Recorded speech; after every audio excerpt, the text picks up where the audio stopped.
Welcome everybody to the coverage of I feel like it's probably going to be the final session. That's the middle session of day 4 in South Africa versus Pakistan. Pakistan only needs 66 more runs and they have 10 wickets in hand. It's going to be an uphill battle for South Africa. If they even go into battle, we'll see. But I'm joined here by Tim and shortly by Chris. And Tim, my man, what do you think of the cricket we've been seeing here?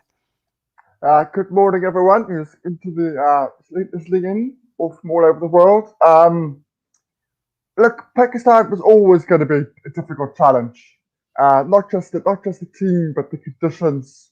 The fact that we haven't played there in Test cricket for 14 years. So many unfamiliarities for us. But it's the way that we batted that is very, very disappointing.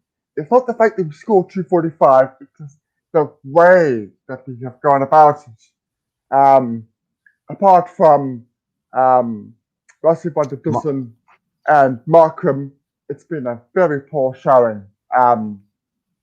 They showed the way to how to acclimatise to the conditions and that you had to get yourself in before you did anything.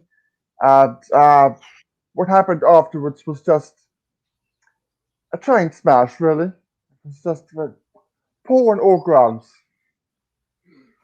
Yeah, no, South Africa just leaving too much to be desired in the batting department. And you're on the money there with the way we went about it. If we were fighting there, if we stayed in for a while, if we tried to stay in, that's one thing. But yeah, it just seems like our headspace isn't quite right. To be fair, Faf du Plessis, he got set up properly both innings.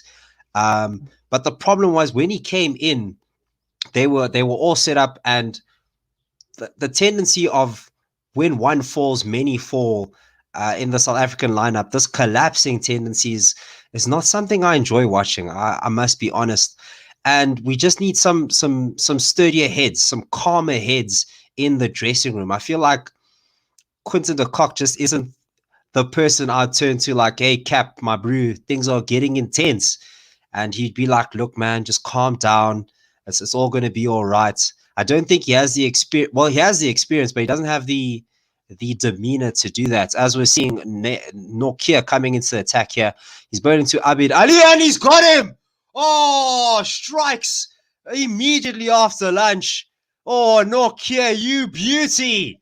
Oh, chopped on by Abid Ali. And yeah, bails have been dislodged. Pakistan 22 for 1.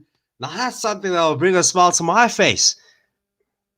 I'm not gonna lie, I enjoyed that. But once again, it's that inconsistent bounce, a bottom edge onto the stumps. Um, if you want to be playing on this wicket, you've got to come forward to those sorts of deliveries. There's inconsistent bounce all the way through this test match. Um, and that was the undoing of Abid Ali as he goes out for 10 of 17 balls.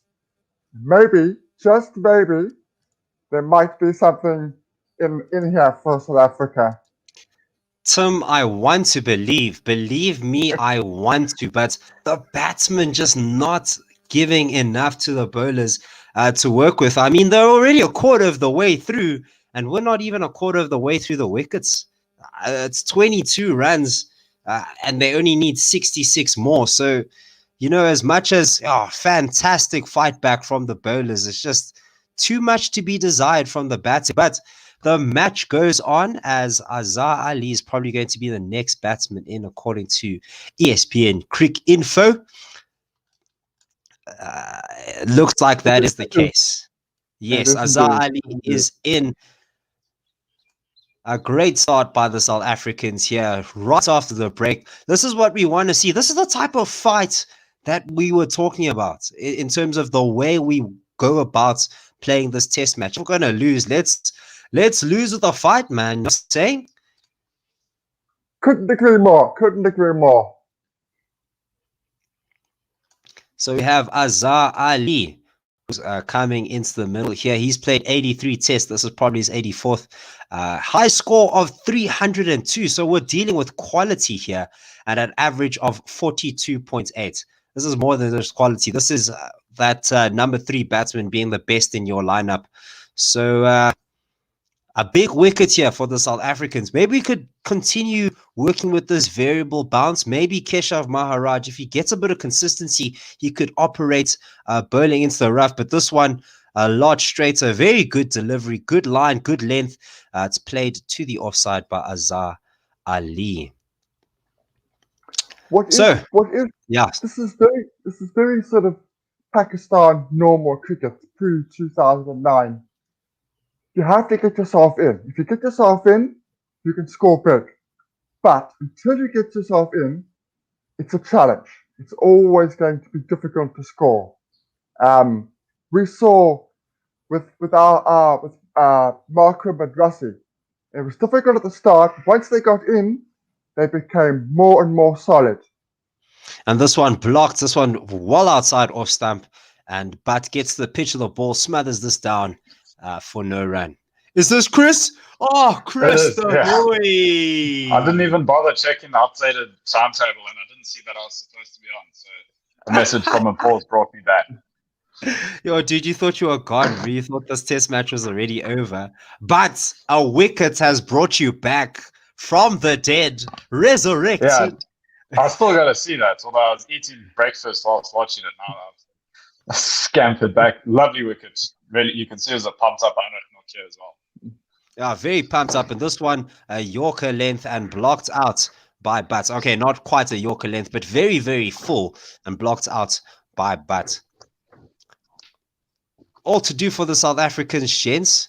So do you think it's all about getting the wickets here? We're seeing very aggressive field placements. What do you think the headspace is for the bowlers?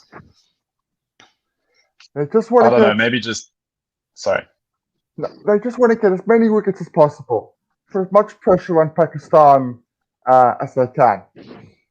It's about striking this one outside the off stump. So do you think about when talking about getting these wickets, the main question is how do you go about it? Do you think that the South Africans will look to build pressure? Can't really build pressure with the scoreboard here. So it's just about striking, or is it about just striking quickly here? Just getting as many wickets as possible. If you're going to concede a few runs from the edge, that's fine, as long as you're catching those wickets. Where's the balance between conceding runs and getting wickets? Oh, I'm ahead. Sorry. Big edge, and he's got him. Oh, Chris, you spoiler. No, fantastic bowling from Heinrich Nortje. A bit of variation from the bounce there. A very big edge and an easy low catch for Quinton de Kock. And Nortje strikes again. Yeah, looking very good post-lunch. They've only got 1 run. We've got 2 wickets. Carries on like that, I think we'll be fine. Heinrich Nortje, maybe this is the time that he really stands up. Do we have a test match or what, ladies and gentlemen? We probably don't, but if we do, it'll be the greatest finish to a South African test match of all time if we manage to. It really will be. Come on, we need positive vibes from all 3 of us. No, it's going to be quite easy, because if you think about it, they need 65 more of their thing. We only need 8 more of our thing. Yeah, that's the type of mindset that I'm hoping the South Africans adopt. I hope that they feel that they're not out of this game quite yet. If they pull off a miracle here, I mean, if a miracle were to be pulled off, what type of mindset would you need to sort of make that happen? Do you think forcing a wicket could work out for the South Africans here? Or maybe we just carry on doing what we have done in this session. It's looked pretty good so far. It's been one over. Just got to focus on being purposeful, showing intent, showing aggression. If they get the remaining 66 runs in 10 overs, so what? If it doesn't matter.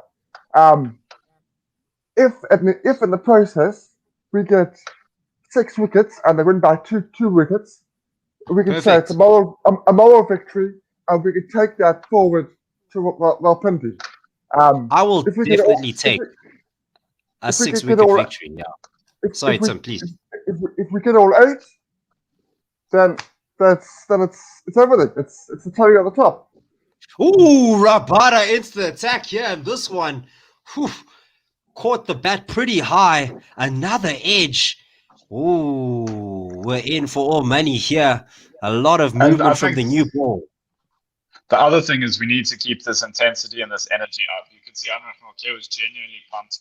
It looked like a man who hadn't picked up a consolation wicket. It looked like a man who picked up a wicket where he believes that who's still in it. Whether that's true or not, doesn't matter. You got to keep that energy. Rabada's gone for 4 now. I think don't let your head drop. Let that just take the positive, take the outside edge, focus on that, rather than saying, "Oh, there's no point." Honestly, I'm thinking get a lot of slips in here. Get super aggressive because that one was an edge that just fell short and wide of Faf du Plessis at first slip. There's a second slip now, and KG has just bowled this one well leg side, taking the pressure off the batsman here, Azhar Ali. But yeah, definitely need to apply this pressure. If there's going to be a win, if there's going to be a turnaround result, we have to keep applying the pressure. Now's not the time to bully him either, but does Rabada's hairline look straight to you at the moment? No, I think that's maybe the it's style. just as a in bad like, angle. Okay. What do you mean, like in front of him having the trim? Yeah. Ooh, a fantastic drive down the ground here by Azhar Ali, showing true quality here. Goodness gracious, that was a dominant drive. Well, it does just look like it's higher on one side than the other, but I can't judge. I'm hiding my hair under a hat. Just look at this. Classy from the middle of the bat. Steps forward. Half volley yard was asking to be punished, and it got the treatment. Azhar Ali sitting on 9 as Rabada powers in here. This one stays very low and plays the offside. Oof, but not off the middle of the bat here. Temba Bavuma's under the lid, right at Keegan Peterson. Keegan Peterson. It's Keegan Peterson. He's the best Temba impersonator at the moment. We've mistaken him. Honestly. And you just there's see someone under the helmet, and if it's not Aiden Markram, it must be Temba Bavuma or Keegan Peterson. Yeah, slightly more easily. Like night and day. This one very well blocked. Solid defensive stroke from Azhar Ali.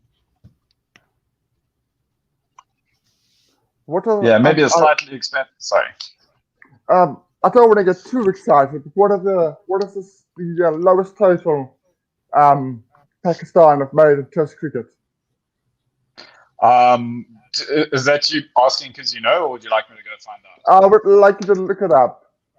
I would guess, I could believe that when they first came into the international scene, they got a very low total, but I'll have a look.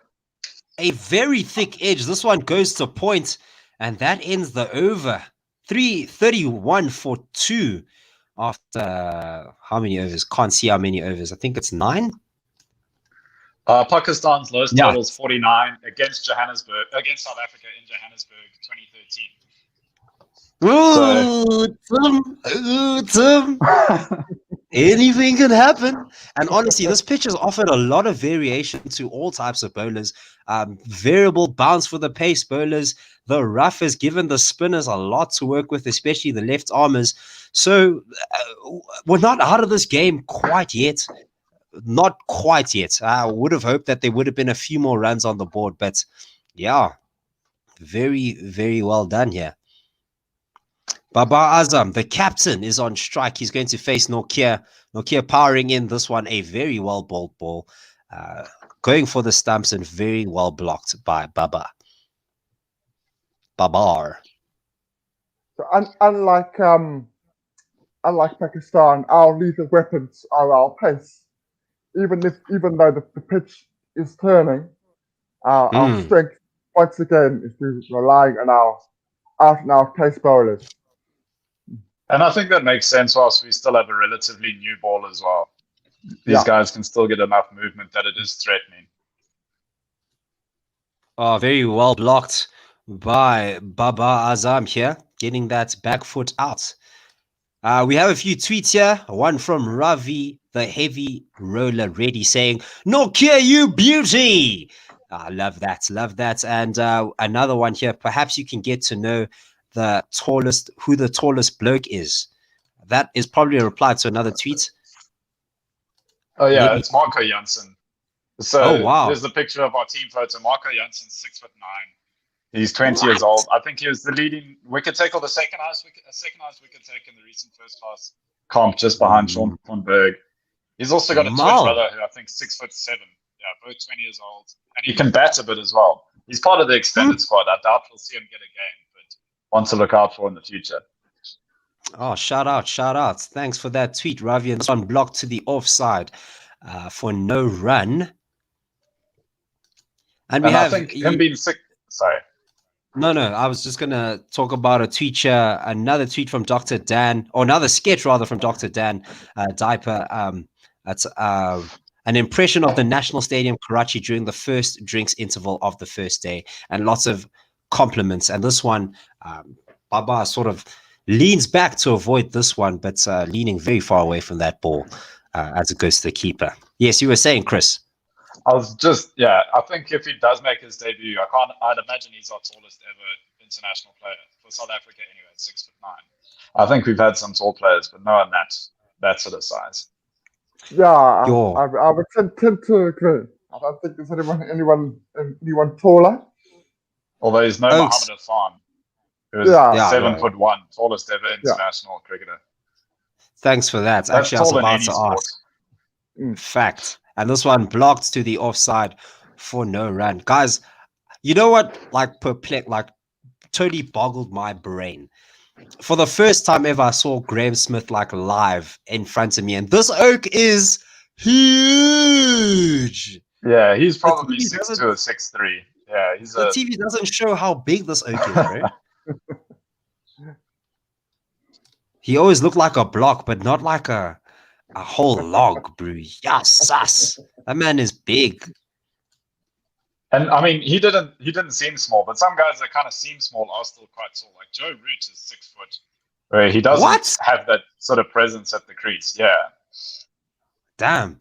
And this one driven off the offside, off the back foot to the offside by Baba to get off the mark. He's sitting on 2 of 6 deliveries, and that also brings up the end of the over. 33 for 2 are Pakistan after 10 overs. Another one since lunch. Sorry. Another one who looks different on TV and real life is Jacques Kallis. Jacques always looked broad. Always looked like a big, strong, strapping fella. But in person, he's actually quite small. Oh, yeah? That is surprising. Him and Boucher, actually, there's not that much of a difference. What? Yeah. Boucher looks so short, and KG bangs this one in short. Baba tries to duck. Oh, sorry. Azhar Ali tries to duck, but it stays low, almost like that body before wickets that Butt got earlier. Oh, my goodness. That was memeable. A memeable review, that. Oh, man. I think that was sort of half-hearted. Yeah. Sort of, we've got 3, they've got 88 to get. Let's use 1. Exactly. And this one clipped off the pads. This one bowled very full. Played to the leg side by Azhar Ali. He's probably going to get 2 here. Yeah, got himself 2. A big throw from square fine leg region. South Africa mustn't lose heart here. He must keep in this game, keep on hitting good lines, good lengths. This is when concentration counts a lot. I mean, we can always criticize. Well, let me say after this ball rather.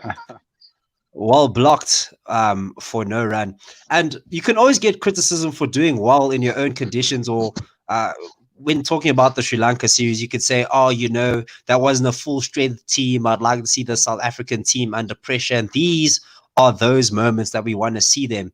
And not just that, we don't just want to see them here. We want to see the decision-making process. And we want to see that they're making sound decisions, even though they don't pay off. Just make some good decisions here. as Rabada powers in for the next ball. This one blocked. He's got himself 2 slips and someone right there at the bat on the offside. So yeah, obviously looking for wickets and obviously looking for them on the offside. Well, we're following the same trend we have for the last 4 years. Bowlers doing the business, batsmen not following suit. That's true. This one bowled very straight and, well, not too straight, still a little bit on the offside, that 4th stump line, and blocked out by Azhar Ali.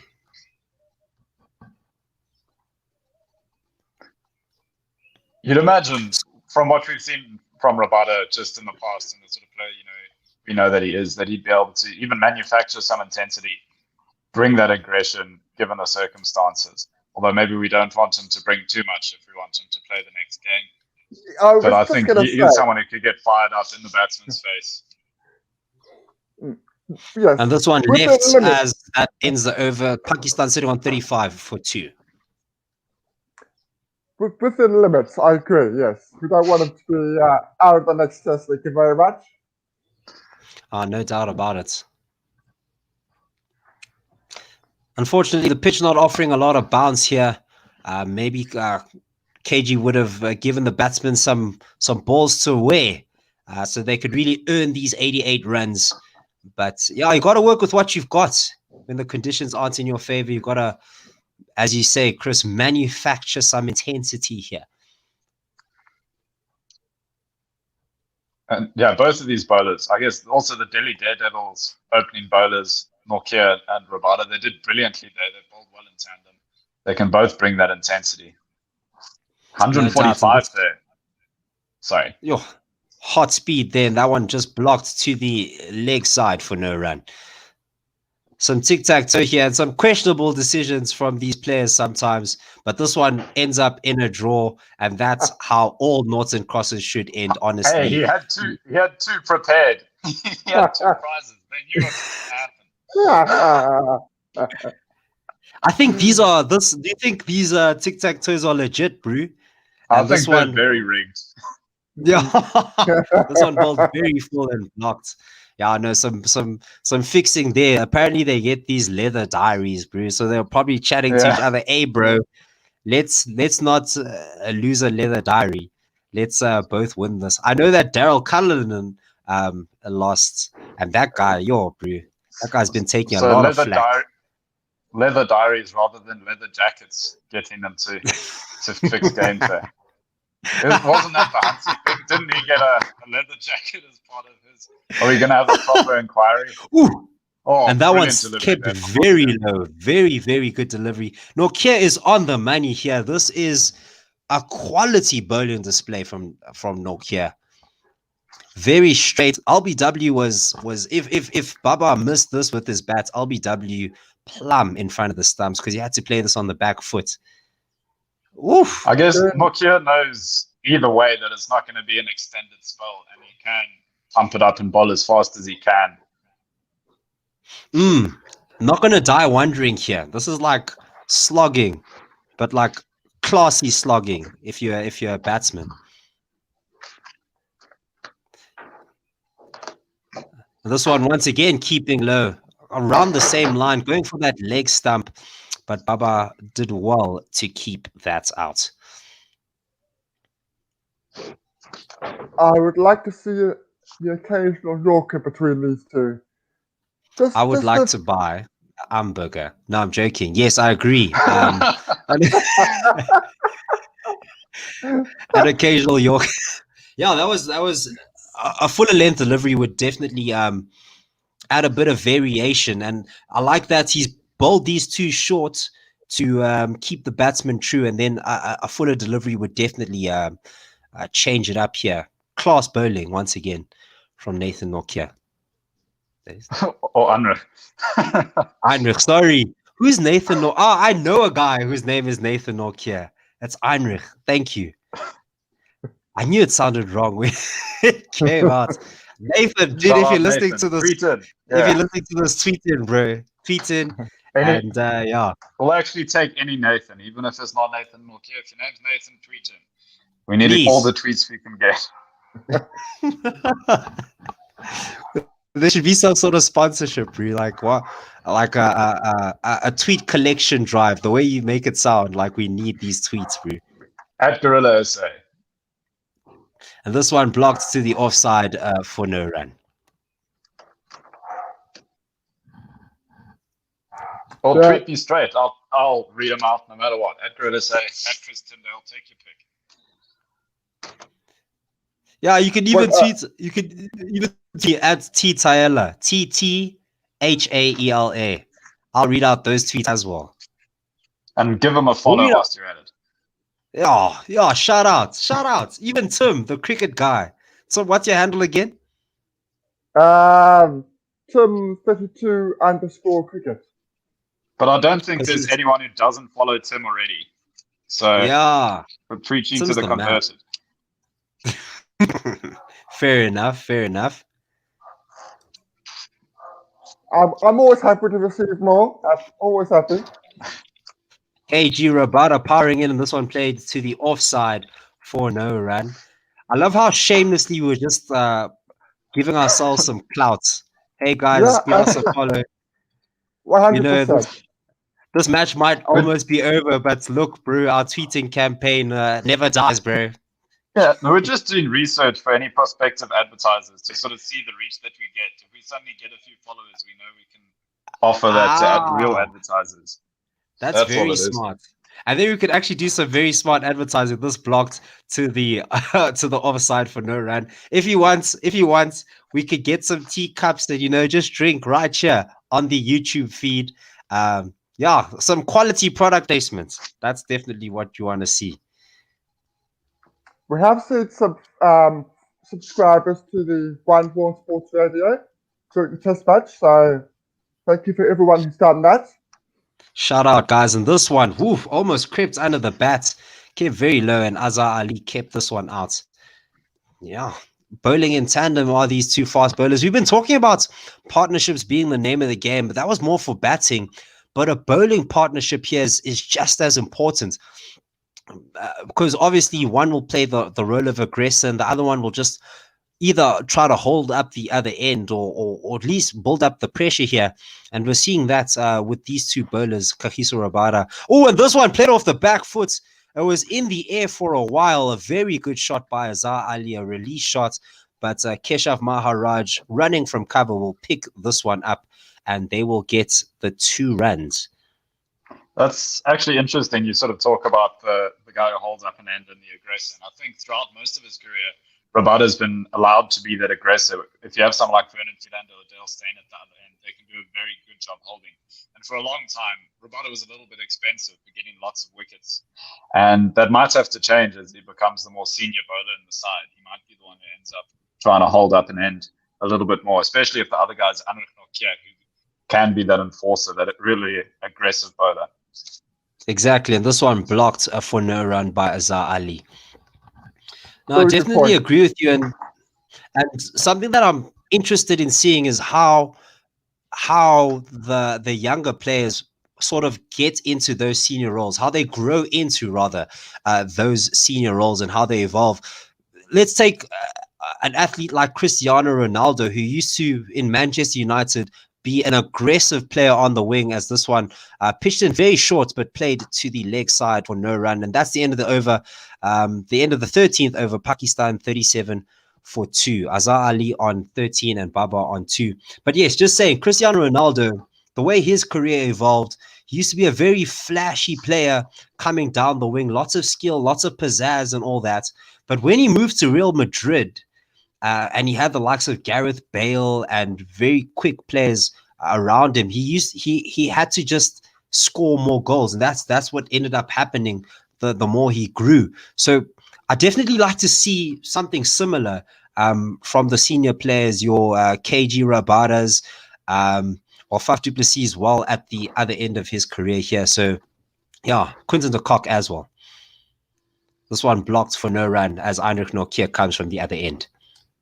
Apologies in advance. So you're saying that whilst he was in England, Ronaldo had pizzazz, and now that he's in Italy, he has pizzas. He has what? Pizzas. That's going to be the nickname. From pizzazz to pizzazz, bro. That is a top quality. Oh, yes, we need more of these jokes. Yeah, hashtag Chris's jokes. Hashtag punny funny. Oh, man, that's quality. That's a Coach And this Dave one- sort of joke. Oh, this one played to the leg side. A very good squeeze by Baba. And this one looks like it may just, nope, it just stops before the boundary. Lungingidi picks this up and they will definitely get themselves 3 runs for that. It's a very smart shot by Baba. We have a tweet here by Diana Patterson. I thought I would just say I'm listening, trying not to be hopeless. Yes, Diana, that's the way to do it. Keep listening. I feel like your listens will just give a little bit of extra oomph to the Proteas bowlers. Who knows? Maybe because you were listening, Heinrich Nortje got that wicket, those wickets. So keep on listening.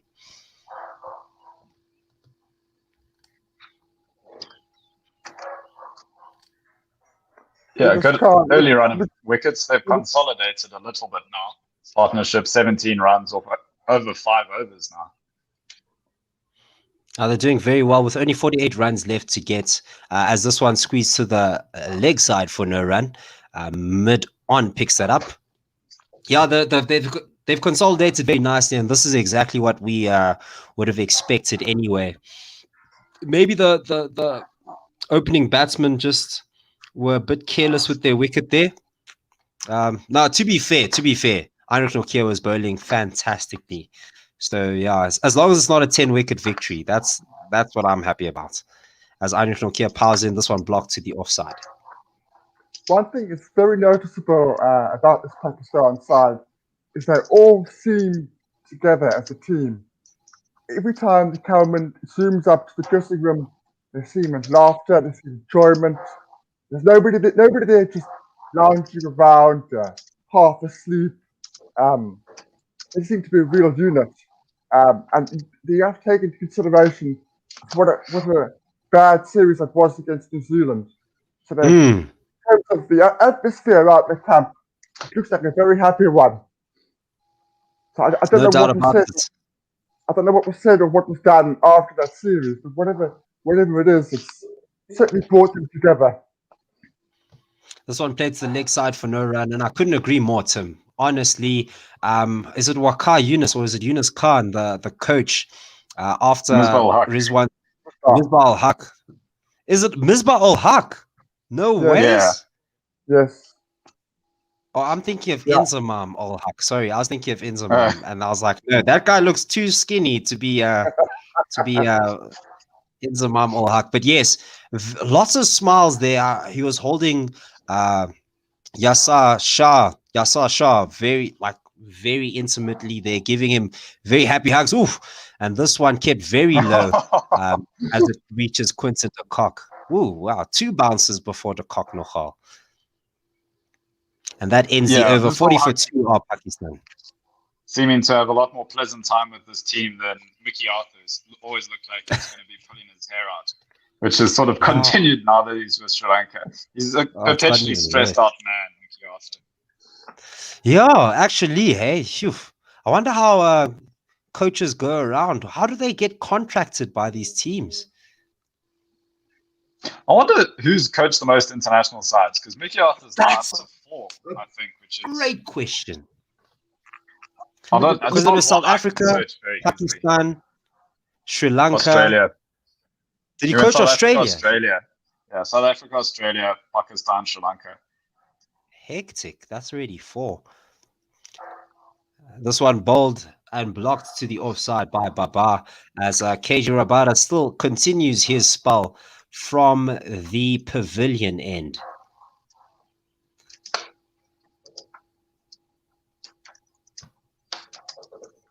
Can you guys hear my dog barking every now and again? Should I go try keep it quiet, or is it alright? No, it's faint. It's very, very faint. And it's some sort of Okay. ambiance, dude. It's low-key Yeah, like a absolutely. crowd, if anything. And this one driven to the offside for no run. The other reason why I would like the occasional Yorker is when they do bowl that good length ball and the ball dies, it's coming very slowly off the pitch. So the two batsmen have time to readjust and get into place. If you're bowling a Yorker or the occasional low for toss, they won't have the time between these two pace bowlers to get down to the ball potentially. And play it. So how many overs has Kagiso bowled? He's bowled 7 overs. Do you think he's going to get a 10-over spell here? And before we move to another bowler, or are we going to hit a first change? Because honestly, it doesn't look like this innings is going to last very long. So might not have the luxury of resting him for a few overs as he powers in for his 4th delivery. This one played to the leg side, very well played off the middle of the bat, straight into the ground. This one looks like it may be running all the way to the boundary, and it does. Just out of reach of the player that was by the pitch. But that was a very, very good shot by Babaza. Halfway mark, 44 for 2. Very short pitch delivery from the middle of the bat, and just runs to the boundary. Yes, Tim, you're saying. I would be tempted to bring Maharaj on the next over from Rabada. He's looking just a tad tired. I know Pabal is a fantastic player of spin, but you've got to say to Maharaj, you've got to give him that chance. Yeah, back him. Yeah, got to back him. I agree, back him. And this one blocked by Baba Azam for no run. And honestly, these are the high pressure situations that you sort of want someone to step up in. And if they don't get the opportunity to step up, then can we really say that, we've given these guys the opportunities and they didn't show up, they didn't come to the fore.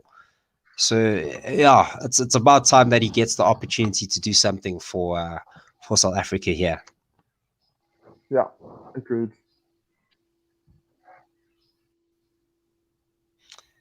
Rabada powers in this one outside off stump, well left by Baba Azam.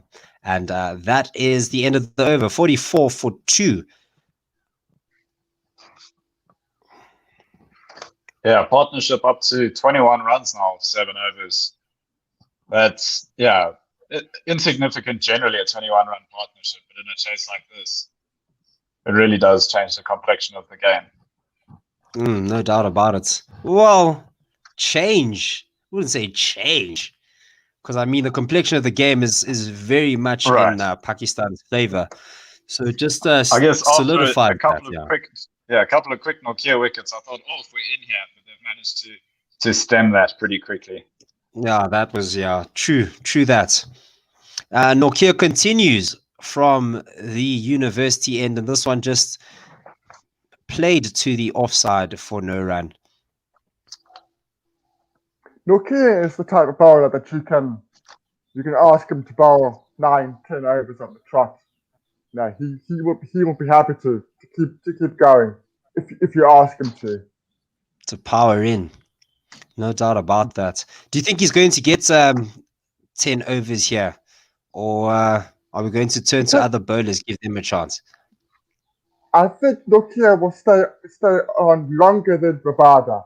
How much? And this one driven down the ground for a quick single as mid-on picks this up. So how much is really the question, but I think he will be bowling when Rabada gets taken off. That's fair. That's fair. Yeah, I don't know if you'll be too worried about tiring him out. We do now have quite a big gap between games. I think the next one only starts on the 4th. And this is, going to finish after 4 days. You can sort of bowl them into the ground without worrying about them being fit for the next game. There is recovery time. It's all about tactics, I guess, whether you think Nokia or Maharaj or Linda, who's most likely to take the next wicket. Yeah. And this one down the leg side, picked up by Quinton de Kock. No run there. Also worth remembering that we don't have to worry about keeping ourselves entertained for the rest of the day, even if this does end early, because our women's side playing a Hoppers 3, the first T20 against Pakistan. Obviously, after cleaning up in the ODI series, they'd like to follow that on strongly. That starts, Hoppers 3 in Durban. Keen to see the women once again. As you said, they really did very well. As this one driven on the offside, a classy drive. Oh, should definitely get 4 for that. Baba Azam, this is the batting I've been waiting to see. That was just absolute class. There's a reason why so highly thought of around the world. Yeah. That is just sublime. Oof. Look at that. Balance is absolutely fantastic. It was a wide pitch delivery here. Steps forward and just lays bat onto that and just sends it to the cover boundary. That makes me worried that he has got his iron, and we could see a few free flowing shots, and it could our chances could disappear even more very quickly. And this one goes to the leg side off the pads. A very well played shot. A bit too straight from Eindrich Nortje. Baba Azam, 2 boundaries in 2 balls. He is looking good. He is looking very good. Nortje trying to compensate, but compensating too much for the previous ball. That was too wide out of the off stump. This one was just drifting down the leg, so he's just trying to correct himself, but he corrected himself too much. Maybe what's happened is there's 35 runs left. Baba's realized he needs to get almost all of them if he wants his 50. True that. Eindrich Nortje pitches this one in a bit shorter. It's on that 4th stump line. Played to the offside for no run. Pakistan only need 35 to win here. In all honesty, I'm not expecting a lot of expansive shots here from Baba. He seemed like a very cool customer. He won't do anything rash, but he will put away a ball that deserves the treatment. And that's exactly what we saw. Wide pitch delivery, got the treatment on the offside, overcorrected, and got 4 runs on the leg side.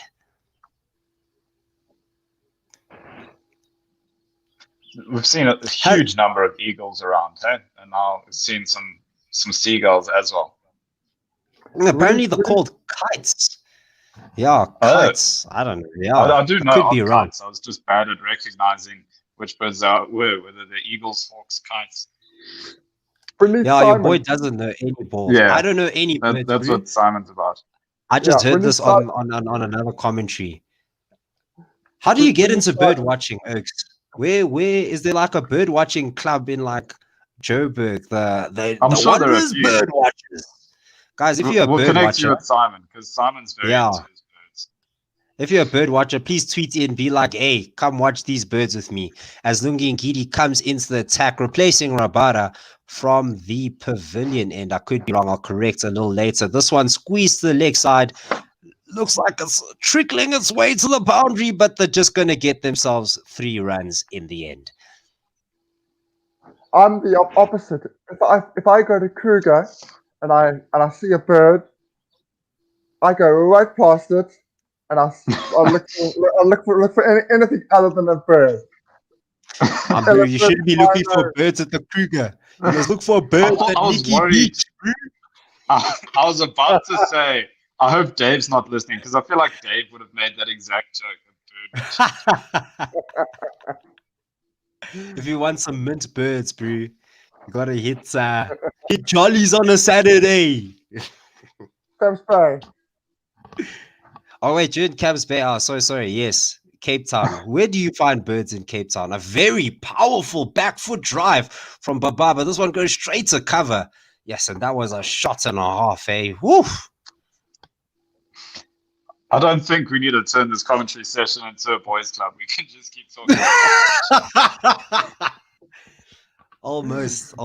It was dangerous. It could have happened there. Now we should get some lady commentary out here.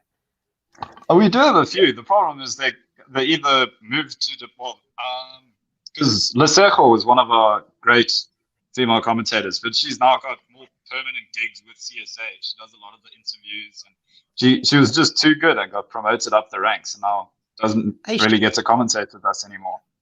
And this one blocked for no run. And now you see it's just a boys' club talking about mint birds that you can find all over where.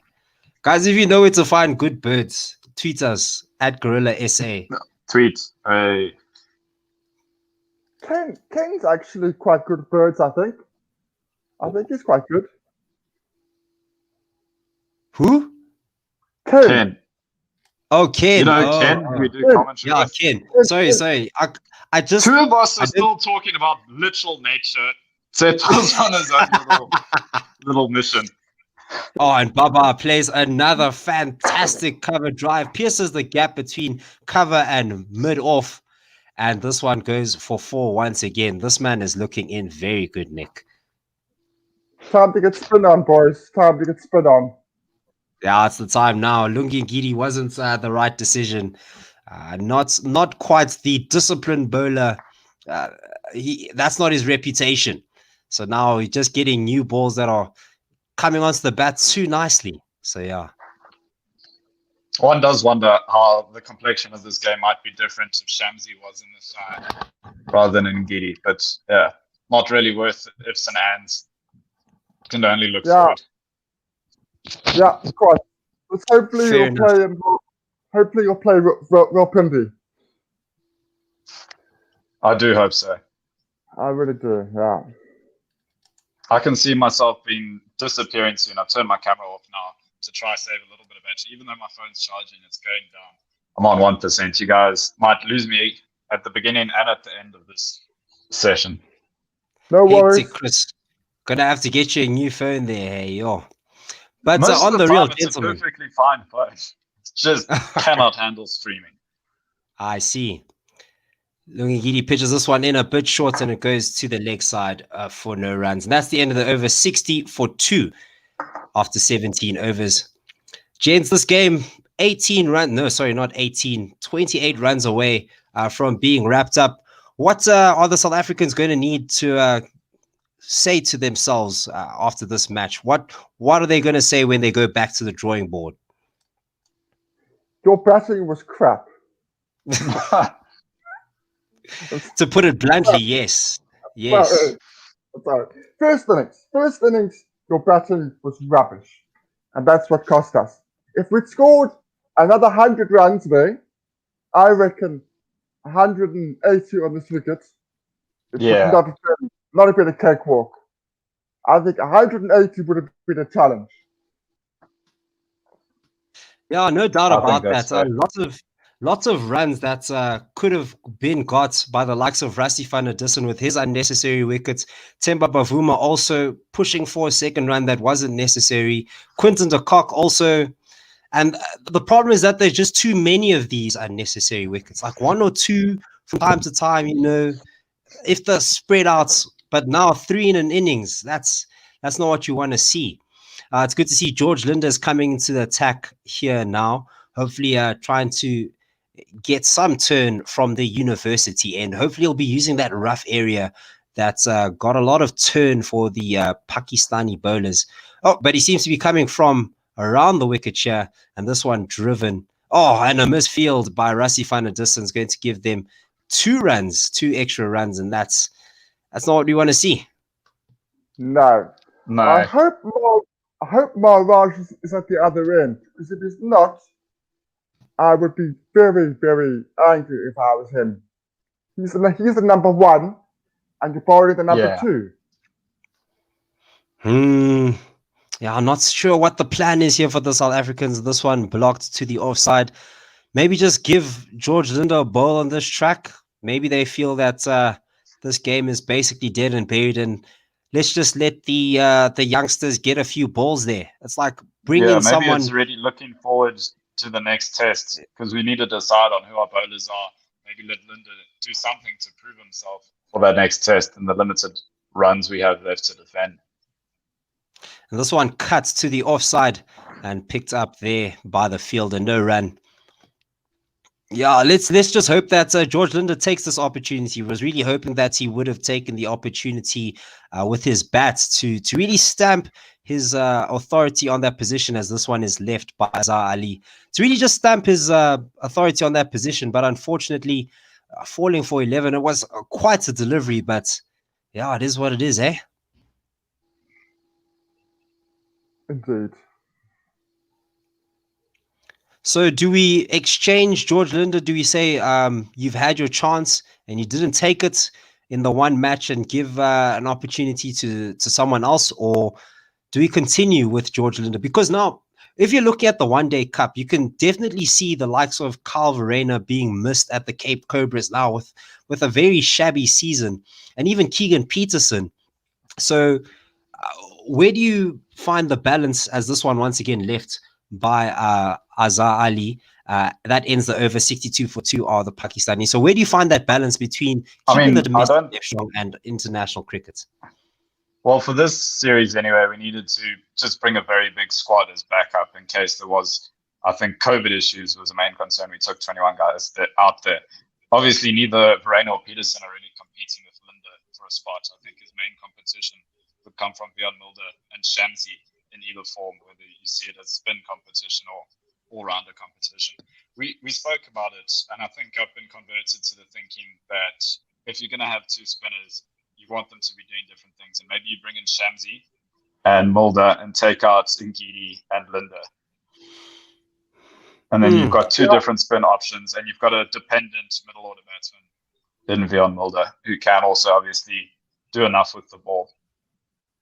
Yeah, and also Mulder is the batting all-rounder. That is what he's been brought in to do the batting and bowl, a handful of overs rather than a bowling all-rounder. And here we have Lungi Ngidi. He's still in the attack, and this one goes down leg side. Quinton de Kock couldn't pick it up, and they get themselves a quick single. 3 runs here for the Pakistanis. Not the way we wanted to end this test match. Right. And yeah, if you just need a sort of part-time seam option to take pressure off the two opening guys, Mulder fills that role. If we look at how Ngidi's been used in this game, he's definitely been the third choice seamer, where in the first innings, Rabada and Nortje bowled far more overs than him. He came on a bit later. He bowled 17 in the first, and he's only bowled the 1 in the second. That is a job that Vian Mulder could do. So then the question was, why bring in Ngidi instead of Vian Mulder as Ngidi comes into the attack here, and this one blocked to the leg side. And in terms of Vian Mulder, he offers a bit of variation as well. Maybe they were hoping that Lungi Ngidi could get some reverse swing with his pace, but other than that, I don't see why bring him in instead of Vian Mulder. Maybe because Mulder's more of a batting all-rounder, but yeah, why not lengthen the batting lineup if you're not really getting much variation from your bowlers? Yeah, and the evidence in this test match has shown that was the incorrect decision. It's good delivery. And this one blocked. A very good delivery. Yeah, a very defiant ball from Ngidi. Very straight and caught the bat pretty high. Almost looked like a caught and bowled opportunity if his follow through was a lot quicker. And could have been a big wicket there. But there's certainly lots of debates to be had before that test happens. While Pakistan will probably just go with the same 11. No, definitely a very strong 11. Both with the batting and the bowling. Maybe their pace bowling gave them left a little bit to be desired there. Hassan Ali, a bit expensive, but still striking at pivotal moments. And this one blocked out for no run. Still striking at pivotal moments was Hassan Ali. So I guess he did his job, right? Just about. Coming back into the side after a while. Mm.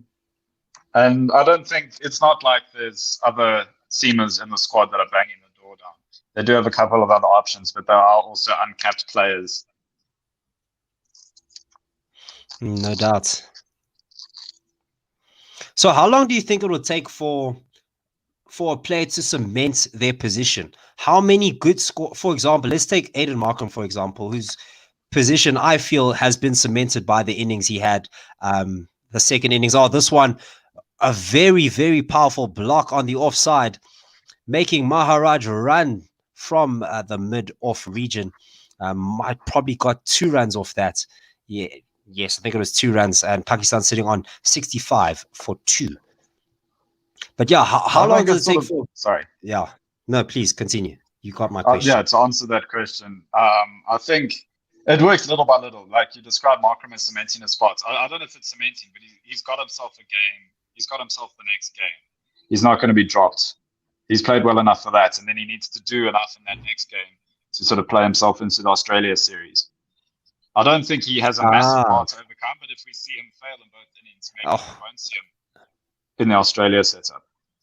And this one very far down the leg side. Quinton de Kock has to leap to his left, but prevents 4 byes from going. That's 65 for 2 of Pakistan, and looks like it's going to be drinks. Yeah. So then, you don't feel that Aiden Markram has cemented his spots, at least with the selectors. I don't see anyone else. I don't know if he's guaranteed a spot yet in Australia series. He's still the first choice candidate, but he needs to perform in the second test as well. I see. And for you, Tim, do you feel that Aiden Markram is? I'm the same as Chris. If he scores exactly what he scored in this test, scores a good 50, then he's got the Australian series. But if he makes 2 low scores, then it's legitimate to have questions. I would still probably pick him for the first test against Australia, but he will have questions asked.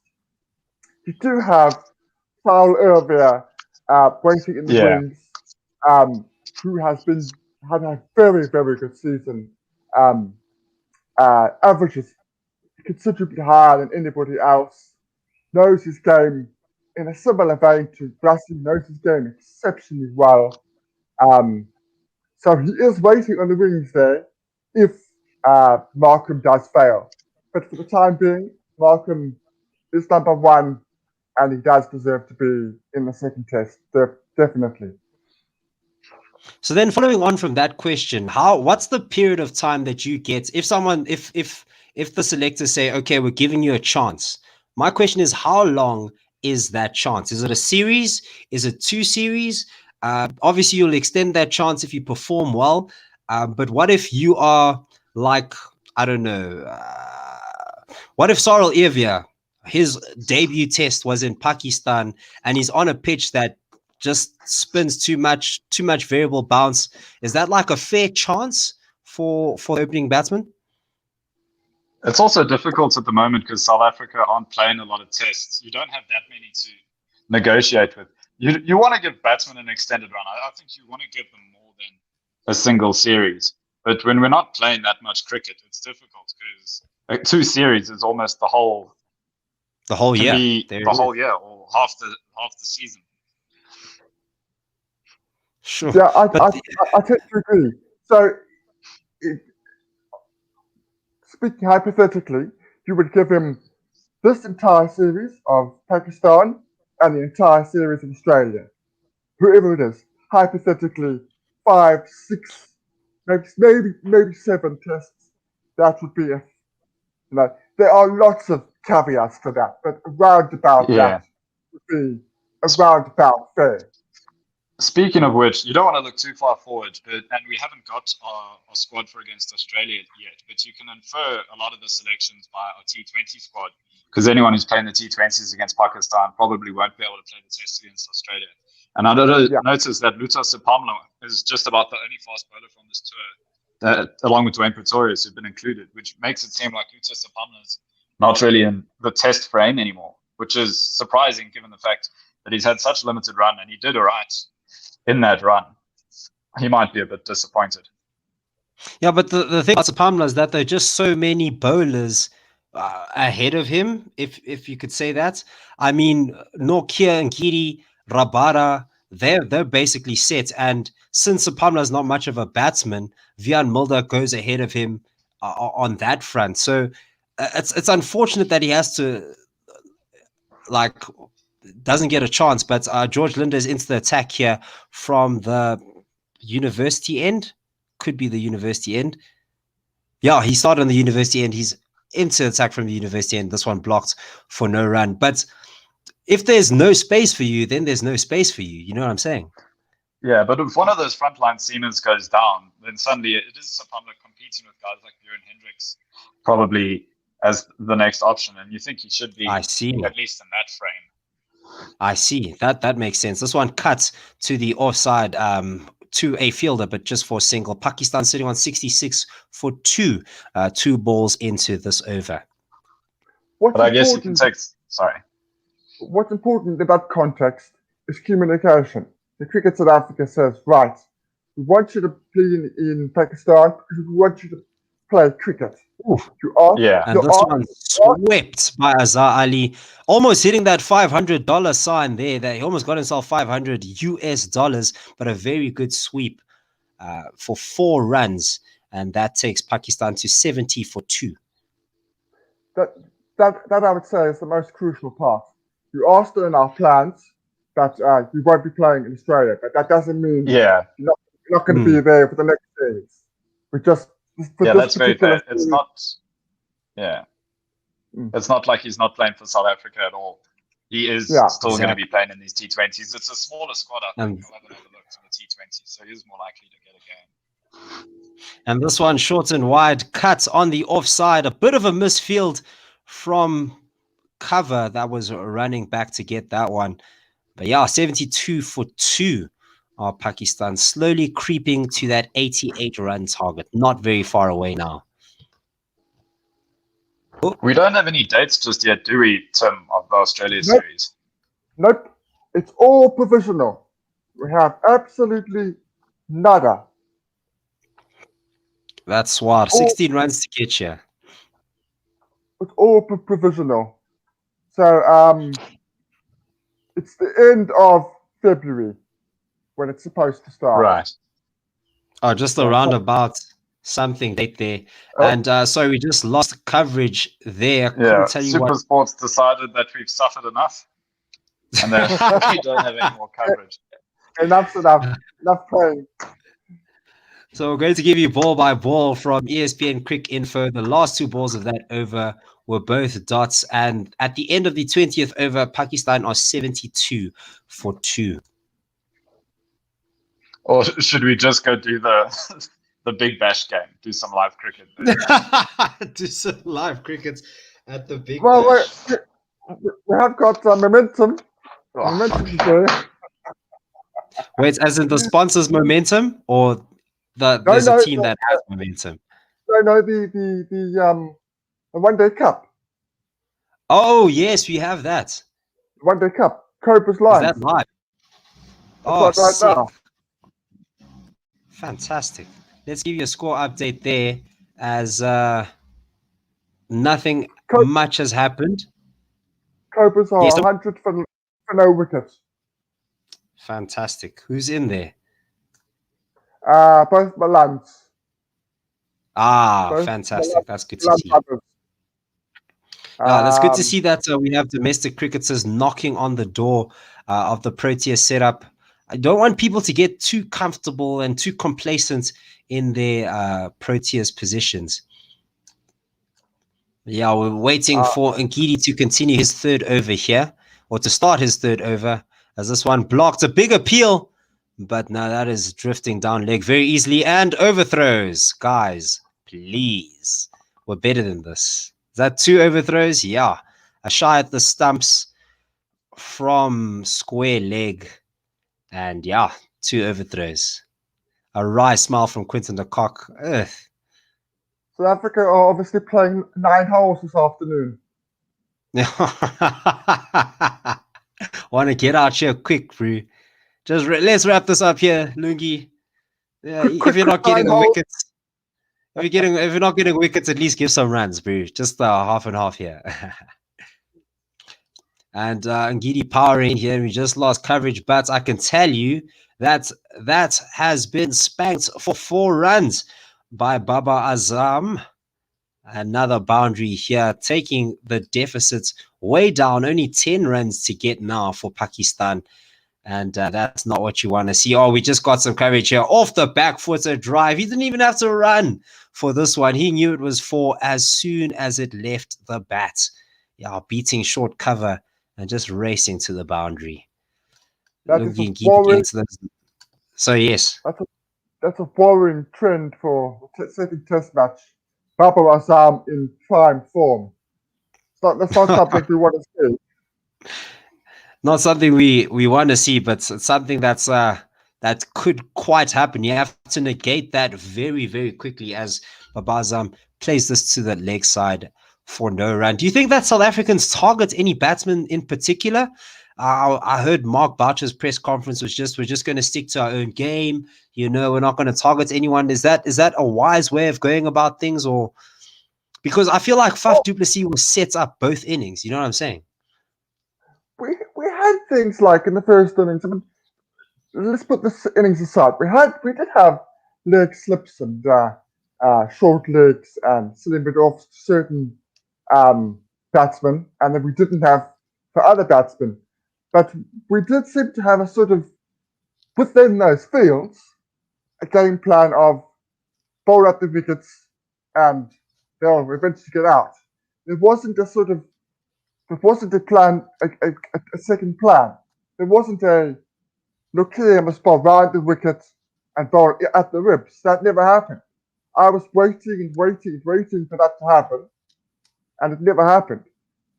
It did seem to be a sort of, in terms of their links and lines, the same game plan, but they did have different fields. So it was a bit of the both, really. Oh, yeah, well, we'd like to see more of that as this one. We just got back to coverage. There were 2 dot balls that we missed, and this one played off the leg side, off the pads, gone for 4 runs. Poor bowling. Really poor. Poor bowling. It's really not good to see. It's been a very poor spell from Ngidi. It's almost as if he knows he's not going to play the second test. The way he's gone about it. Yeah, and he's not even fighting for a spot there. That's not what you want to see. You want to see players fighting for their spots, you know, making it difficult for selectors, giving selectors selection headaches, but the good type of selection headaches. And Lungi Ngidi not stepping up here as Pakistan now sits on 82 for 2. Hi guys. Oh, Umpo's back. Hello. How's it, Umpo? I'm just here to help close everything out, but you guys carry on. I'm just here for the final runs. All right. We'll do. Have we got any tweets? We do have a few. We do have a tweet here from Ravi, the heavy roller, already saying, "What's the likelihood of Sarel Erveer will make his debut in the second test?" That is actually a good question. What? It all depends on Arago's hand. It's not 100% that he plays. It's 100% that no. So it all depends on injury as Linda comes in. This one short, wide, punished to the offside. There's no protection on the offside either. Oh, goodness gracious, Linda, not like that. A loosener to open the over, and they're just making it too easy, are the South Africans. 86 for 2 now. A very good cut from Azhar Ali. Again, short and wide and just going through the motions, South Africa. It's very, very poor to see. I just sort of resigned to the fact that they're going to go one down.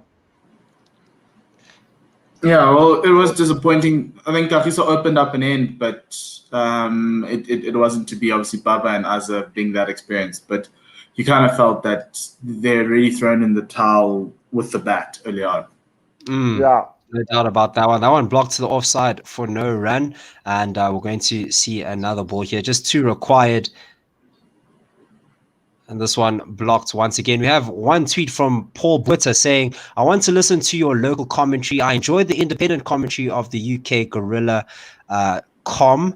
Although the cursing is not tasteful, you got to have background crowd noises, and having different commentators from different locations is fine, but it mustn't sound like it."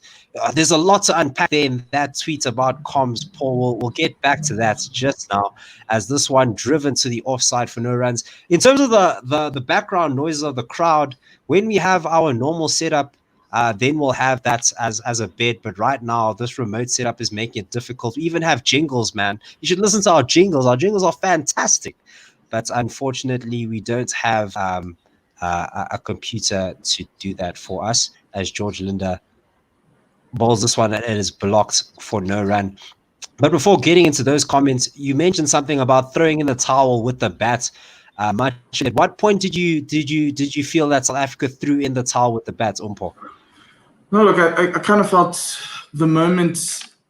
I think this morning there was a tide that turned the moment Keshav lost his wicket, and you kind of felt, yes, Quinton did try, but the plan to spin has to change. There's no clear plan for the South Africans. Exactly. They really play spin with hard hands, and that needs to change.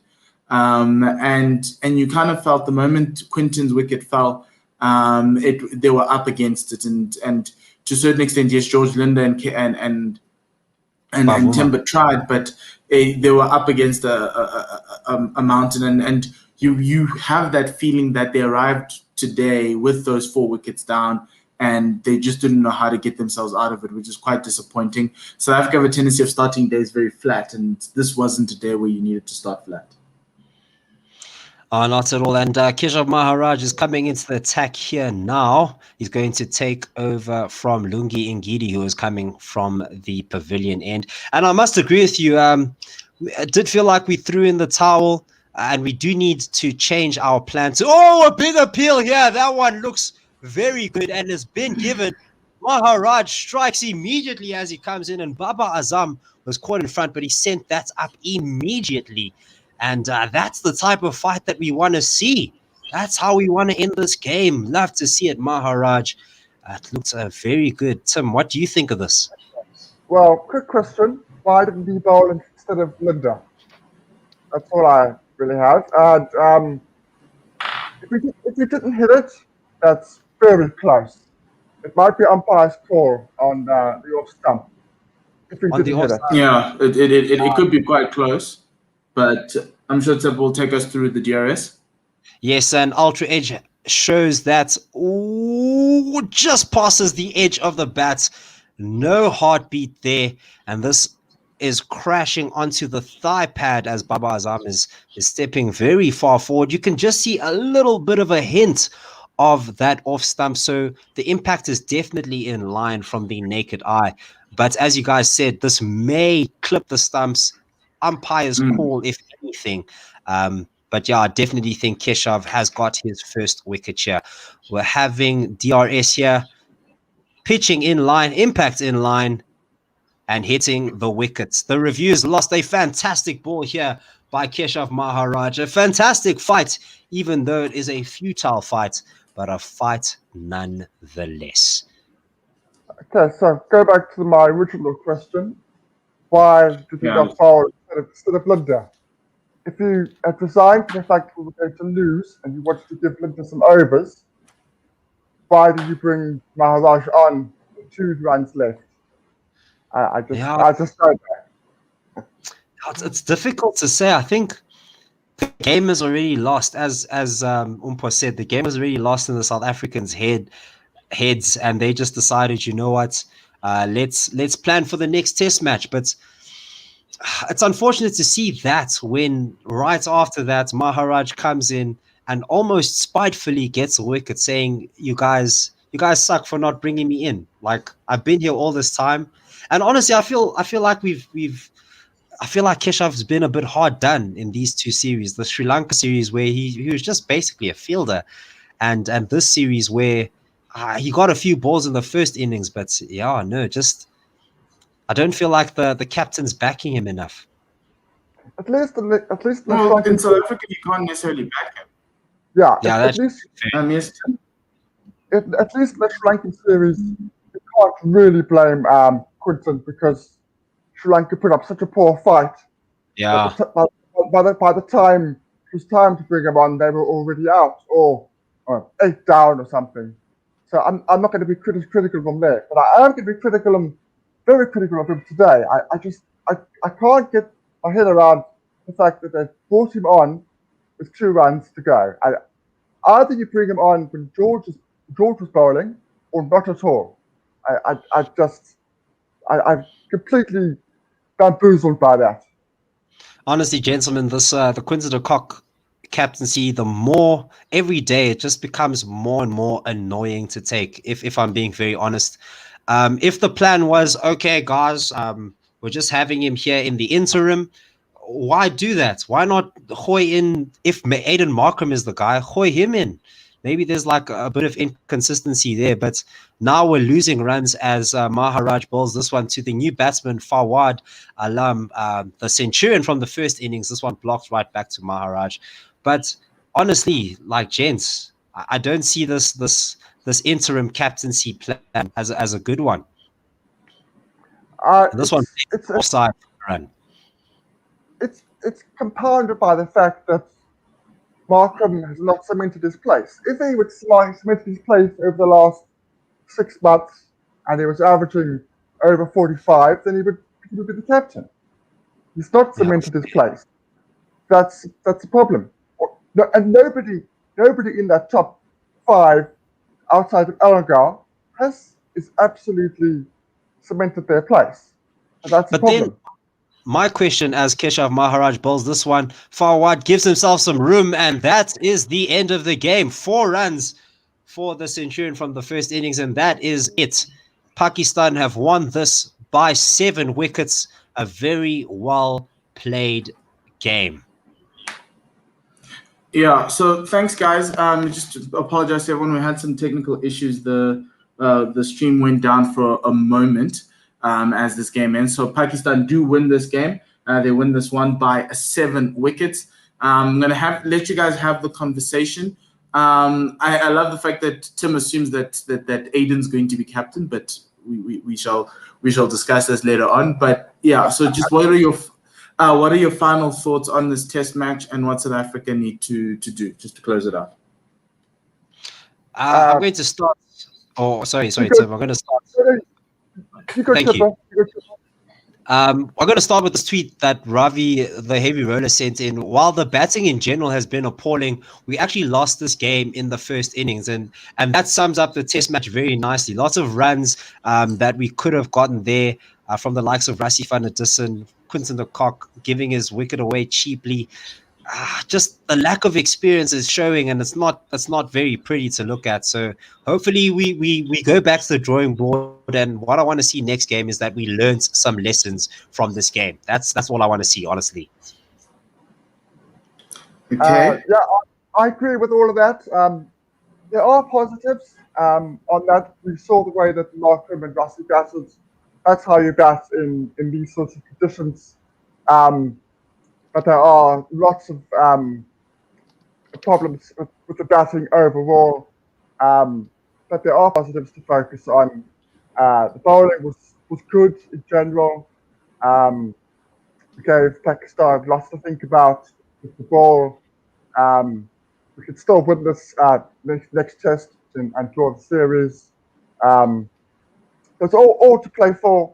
Not all doom and gloom, but there are some similar problems that we've had over the last 18 months. We need to start thinking about how to fix them. Okay. Yeah. So I think I echo your sentiments. I just feel that in this top order, they have traveled around the world quite substantially over the past 4 or 5 years together as a unit. Yes, there's some guys in and out, but you do expect a much better batting performance. I think from a South African bowling perspective, I love the fact that they were ultra aggressive. It's just they were hurt by that injury to Shamsi before day one, which kind of derailed everything because we would have gone in with 2 seamers and 3 spinners. But largely my issue is with the Proteas is the lack of effort throughout the days. There are moments where they just let the game saunter and wander around. But outside of that, that's a mindset thing, and that's an ability situation. That's a mindset thing that needs to be changed from a captaincy perspective. But from my end, I think let's close the broadcast now. Thank you very much, guys, for joining. Thank you to everyone who's joined over the past 4 days. Teppo, Tim, Chris, Otto, Ken, Simon, who is somewhere in our lovely country. And if I've left Otto, yes, and if I've left anybody else out, I do apologize. Ravi in India, thank you very much for joining and helping us with comms. We will be back next week, Thursday, 7 a.m. South African time to see if South Africa can draw the series. This time, this is no longer will be in Karachi. We will be in Rawalpindi. So that presents a totally different set of circumstances with regards to the pitch and how it's going to play. So until then, thank you very much to everyone, and do follow our YouTube, subscribe to the channel, follow us on Twitter, on Facebook, as well as we also have an Instagram page. But from myself and everyone else, Lesale Kakakis.